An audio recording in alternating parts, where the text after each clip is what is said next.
Gold trusted gold buyers తాకట్టులో ఉన్న బంగారాన్ని విడిపించి ఈ రోజు ఉన్న మార్కెట్ ధరకే కొనబడును. మరిన్ని వివరాలకు సంప్రదించండి 7710777720.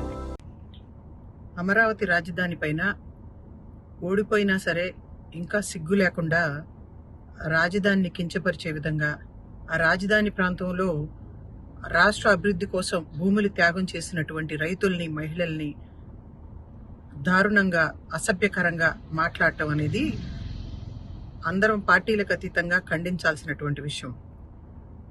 సాక్షి డిబేట్లో ఇద్దరు సీనియర్ జర్నలిస్టులు కూర్చుని ఒక వ్యక్తి రాజధానిని అవమానపరుస్తూ, రాష్ట్రంలో ఉన్నటువంటి మహిళలందరినీ కూడా కించపరుస్తూ అసభ్యకరమైనటువంటి వ్యాఖ్యలు చేస్తుంటే మరొక సీనియర్ జర్నలిస్టు నవ్వుతూ ఖండించకపోవటం అనేది దుర్మార్గంగా భావిస్తా ఉన్నాం.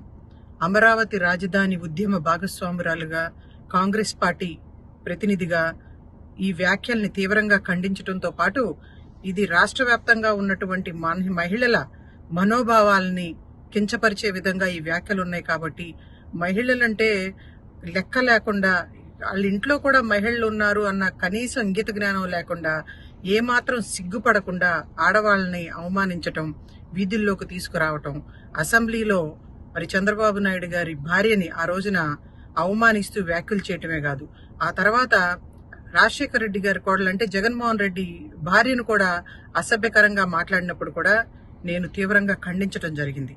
అదేవిధంగా అమరావతి రాజధాని అంటే మన రాష్ట్ర అభివృద్ధి కోసం, మన బిడ్డల భవిష్యత్తు కోసం భూములు త్యాగం చేసినటువంటి రైతుల్ని, మహిళల్ని అవమానపరుస్తూ అసభ్యకరంగా జగన్మోహన్ రెడ్డిగా అధికారంలో ఉన్నప్పుడు పోస్టులు పెట్టి మమ్మల్ని అందరినీ కూడా కించపరిచినా కూడా మేము వాటన్నిటినీ కూడా ఎదుర్కొని ఈ రోజున మళ్లీ అమరావతి రాజధాని పునర్నిర్మాణం చేసుకునేటువంటి పరిస్థితుల్లో మరి ఇప్పుడు మళ్లీ విషం చిమ్ముతూ ఈ వ్యాఖ్యలు చేయటం అనేది అందరినీ బాధిస్తున్నటువంటి అంశం. ఏం పాపం చేసుకున్నారు? అమరావతి రాజధాని ప్రాంతంలో ఉన్నటువంటి మహిళలు అధికారంలో ఉన్నప్పుడు చాలా అవమానపరిచారు, లాఠీ దెబ్బలతో వాళ్ళందరినీ కూడా ఇబ్బంది పెట్టడం జరిగింది, కేసులు పెట్టారు, జైళ్ల పాలు చేశారు. ఇప్పుడు అధికారాన్ని కోల్పోయిన తర్వాత కూడా ఏంటి, భూములు ఇవ్వటమే వాళ్ళు చేసిన పాపమా? రాష్ట్ర అభివృద్ధి కోసం త్యాగం చేయటమే వాళ్ళు చేసినటువంటి పాపమా అని చెప్పి నేను జగన్మోహన్ రెడ్డిని ప్రశ్నిస్తా ఉన్నాను.